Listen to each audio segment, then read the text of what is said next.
Bapak-bapak dan ibu-ibu jamaah Majelis Zikir Akbar Kota Palembang dan Ogan Ilir yang dimuliakan Allah.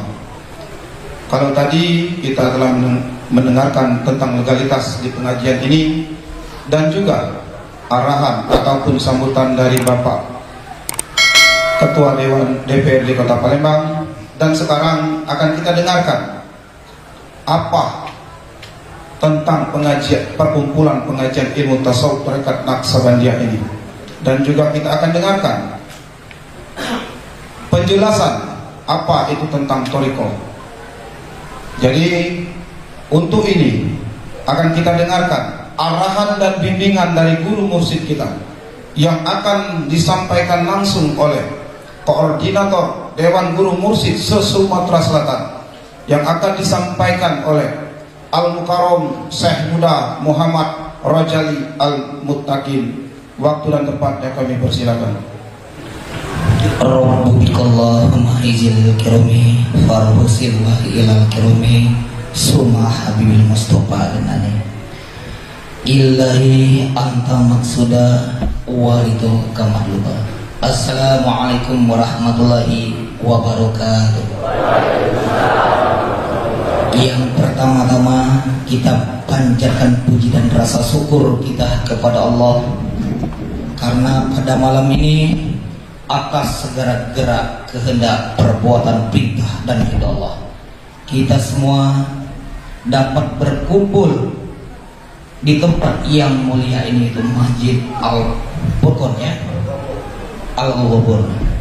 Kita semua masih diberikan kesehatan baik jasmani maupun rohani, kita masih diberikan kekuatan iman, Islam, tauhid, ma'rifat kita kepada Allah.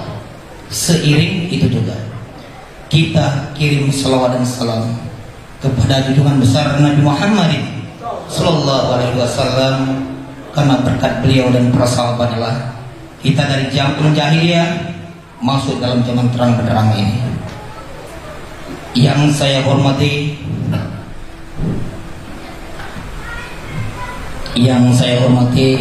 Bapak, yang saya hormati yaitu Bapak Ketua DPRD Kota Palembang, yaitu beliau Bapak Zainal Abidin Sarjana Hukum. Yang saya hormati undangan yang pertama Bapak Camat Kertapati yang mewakili, yang terhormat yang diundang juga Bapak Dandramil atau mungkin yang mewakili, kemudian Bapak Kapolsek juga diundang juga yang mewakili, kemungkinan Bapak Kepala KUA Kertapati, Ketua MUI Kecamatan Kertapati, dan Bapak Lurah Karya Jaya atau yang mewakili ya. Jadi yang tadi bisa saya sebutkan satu persatu, saudara Bilagu, Dewan Guru, para Ikhwan Suruh Ikhwan Thariqah, para undangan sekalian, jemaah Majelis Zikir atau Zikir Akbar wilayah Kecamatan Kertapati ya. Ya alhamdulillah tadi diawali dengan sambutan dari Bapak kita, Bapak DPRD Kota Palembang, yang beliau sangat mensupport ya pengajian kita ini. Itu pengajian ilmu tasawuf tarekat Naqsabandiyah Indonesia, asuhan Buya Syekh Muhammad Rasulullah. Kemudian tadi berikutnya ditambah lagi dengan sambutan daripada Ketua DPW Provinsi Sumatera Selatan yang diwakili oleh Bapak Biro Hukum, yang tadi sudah menyampaikan tentang legalitas daripada pengajian kita. Jadi baiklah, tadi pemandu acara atau MC sudah mengarah-ngarahkan tadi ya mengarah-ngarahkan untuk menjelaskan tentang apa itu thariqah ya, agar saudara-saudara sekalian yang belum paham mungkin ya, terutama masyarakat sekitar, itu pengajian apa? Oh, jadi namanya pengajian ilmu tasyawuf Thariqah Naqsyabandiyah Indonesia. Itu nama asuhan Buya Syekh Muhammad Rasyafandi yang di-SK-kan langsung oleh Menteri Agama, Menteri Hukum, Hak dan Asasi Manusia, Menkumham. Ya.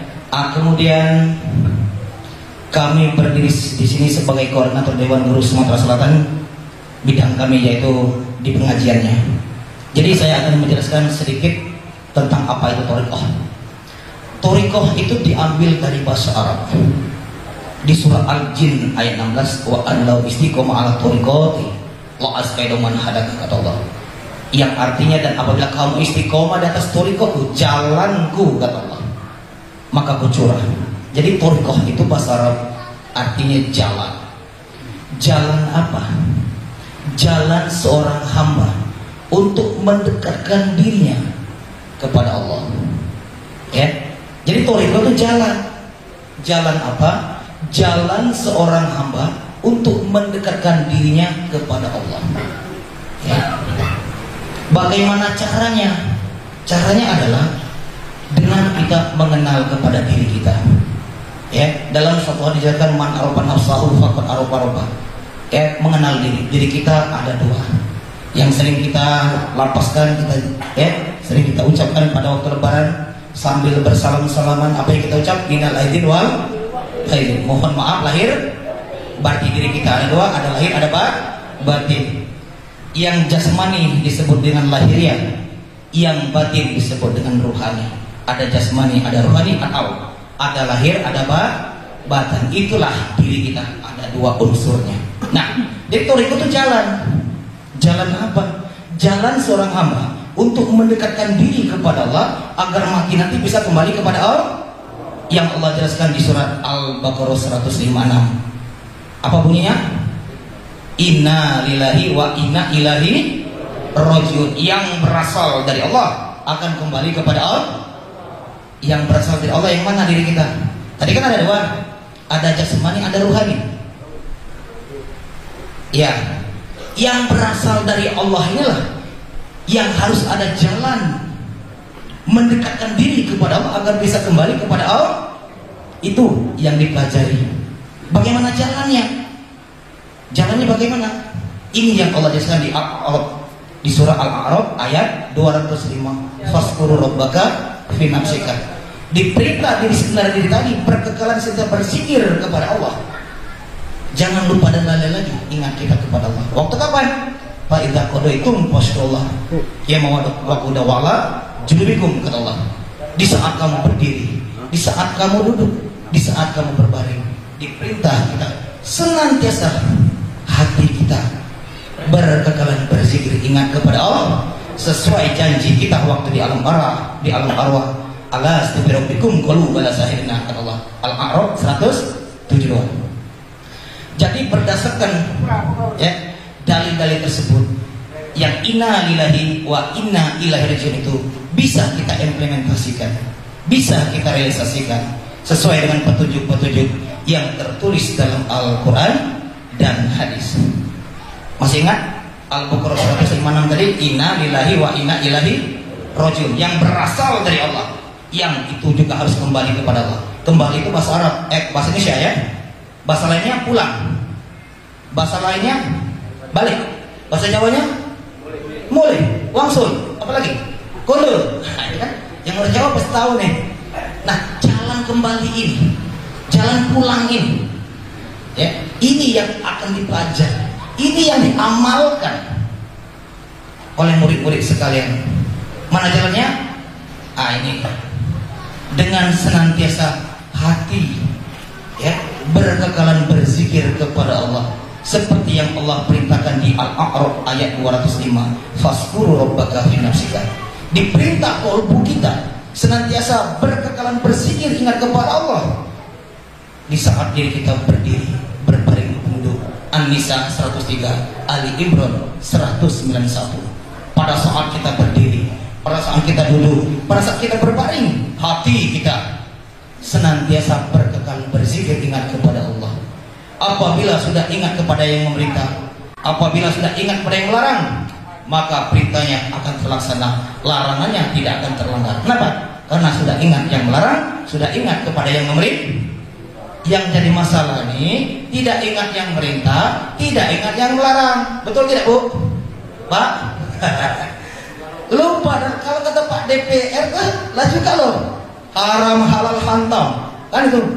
Makanya itu ya, kita semua murid-murid maupun yang belum belajar, inilah yang kami pelajari di dalam pengajian ilmu tasawuf Thariqun Naqsabandi ini. Di bawah asuhan Buya Syekh Mursyid Pandi, kami mengamalkan yaitu Al-Quran dan hadis. Kemudian kami ya mengimplementasikan sholat yang kita sering perdebatkan tentang sholat khusyuk sesuai dengan versi dan pemahaman pola pikir masing-masing tentang kalimat khusyuk. Padahal dalam Al-Quran sudah ada petunjuk di surat ya At-Taha 14. Wa aqimis sholata li dzikri. Dirikan sholat li dzikri, ingat Allah. Jangan ingat jemuran, Bu. Waktu salat jangan ingat komper, ya, lidah berbaca, badan ruku sujud, kauli dan pipi diucapkan. Allah berkata lidah, ruku sujud sembah Allah, tapi hati kita lalai dan lupa ingat kepada Allah. Maka berdasarkan firman ini kita diperintah pada waktu salat harus ingat Allah. Pertanyaan Pak, pertanyaan Bu, bagaimana pada waktu salat ingat Allah? Inilah yang dipelajari oleh murid-murid agar pada waktu sholat ya hatinya khusyuk ingat kepada Allah ya. Nah itu salah satu ya.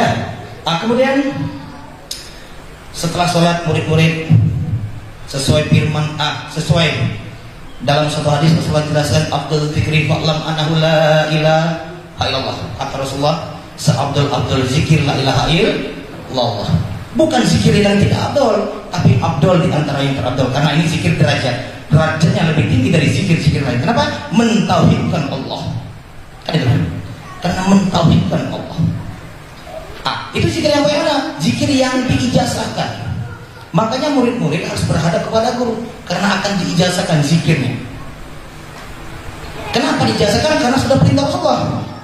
Dalam satu hadis dijelaskan, lakimu mautaku la ilaha illallah.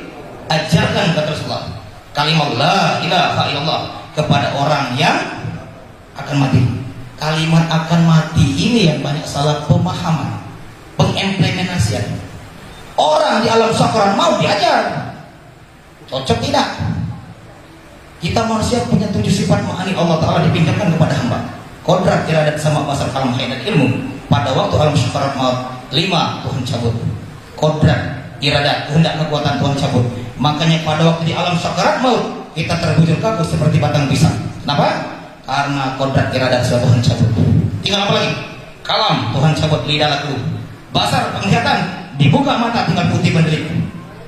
Telinga lah peka. Kita ajarkan kalimat la ilaha tidak cocok lagi karena orang sudah di alam sakarat maut. Berarti hadis tadi lakinu mau takun la ilaha illallah, ajarkan kalimat la ilaha illallah kepada orang yang akan, mana yang akan mati? Kullu nafsun za'iqatul maut, yang bernyawa akan mati. Kita yang masih segar bugar ini, yang masih sehat ini semuanya akan mati. Kata Nabi ajarkan, maka kita pelajari. Bagaimana pelajarnya? Wahai Pak Guru, bagaimana pelajarnya? Itu yang diambil atau yang diijazahkan kepada murid-murid ya. Cara berzikirnya begini ya, kemudian setelah berzikir kemudian mendoakan ibu bapak ya, keluarga kita dan lain-lain. Itu ada dalam amalan. Jadi kembali kepada materi kita, thariqah itu bahasa Arab yang artinya jalan ya. Di surah Al-Jin ayat 16 sudah Allah jelaskan, wa an law istiqomah ala thariqati wa asbaita man hadaka, kata Allah. Dan apabila kamu istiqomah atas jalanku, thariqah di jalanku, kata Allah, maka kecuali dengan rezeki yang berlimpah. Jadi diperintah mencari jalan.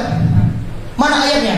Di surah Al-Maidah 35. Di surah Al-Maidah 35 Allah berfirman, ya di sini Allah menjelaskan, ya ayyuhalladzina amanu, hai orang-orang yang beriman, kata Allah.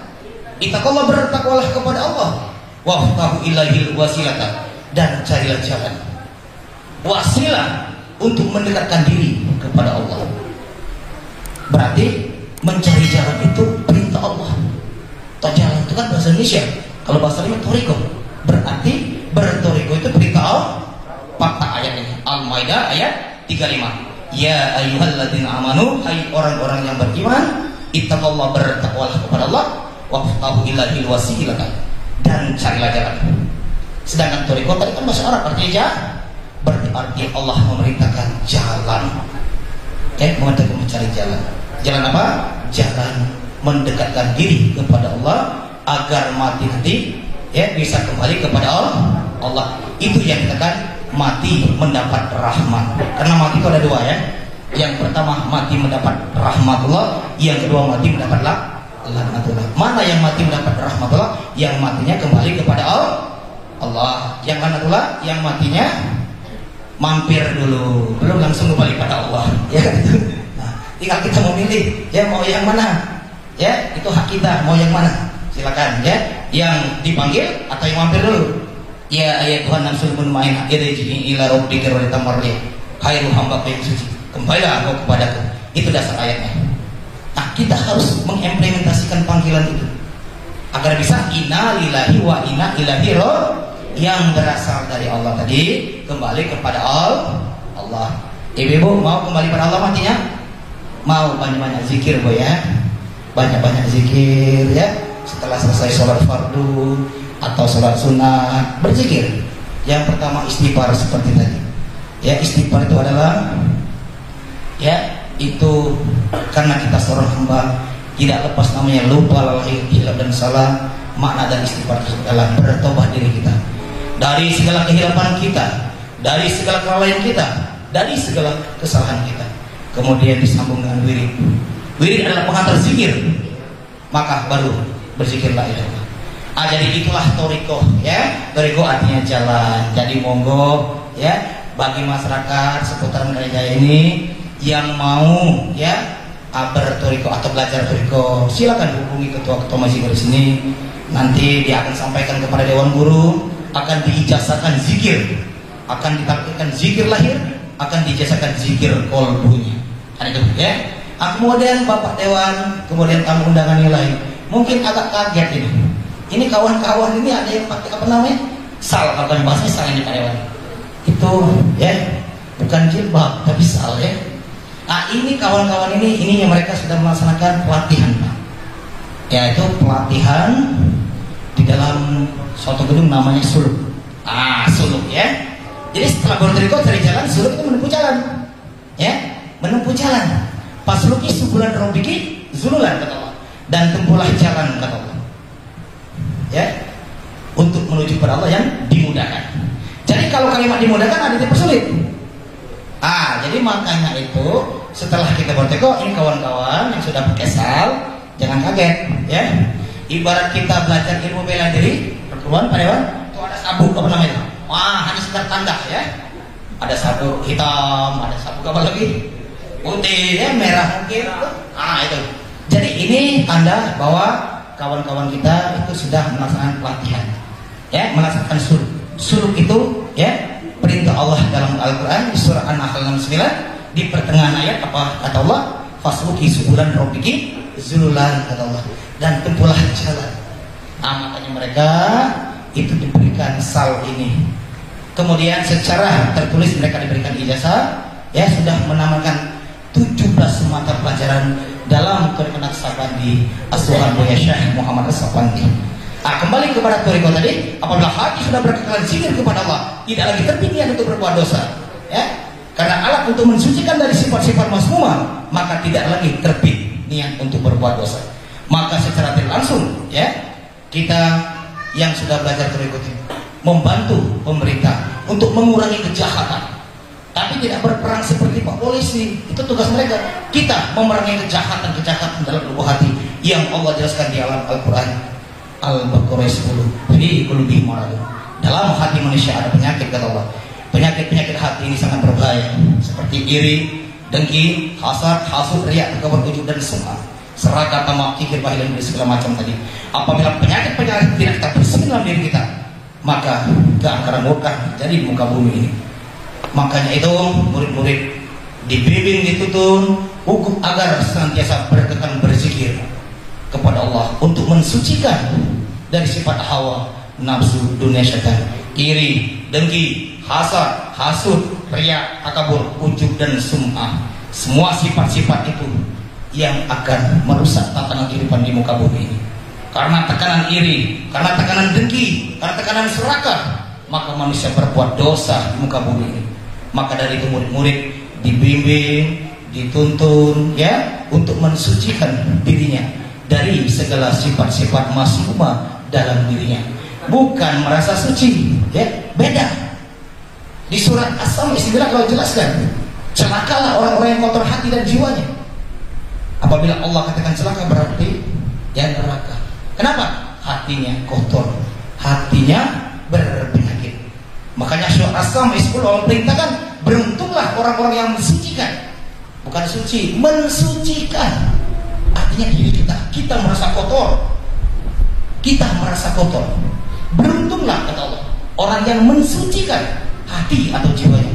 Justru kita bertarekat ini, justru kita bertasyuk ini karena kita merasa diri kita kotor, karena merasa diri kita penuh dengan dosa. Makanya kita belajar mengambil ilmunya agar dapat membersihkan sifat-sifat masmumah dalam diri kita agar menjadi lebih baik. Jadi kira-kira Pak Dewan yang lain tamu undangan, itulah sekelumit penjelasan tentang thariqah. Kalau umpama mau lebih dalam lagi, lebih jelas lagi, lain tempatnya. Dia silakan Pak Dewan yang lain ya. Umpama mau lebih jelas lagi, nanti hubungi kita sama zikir sini.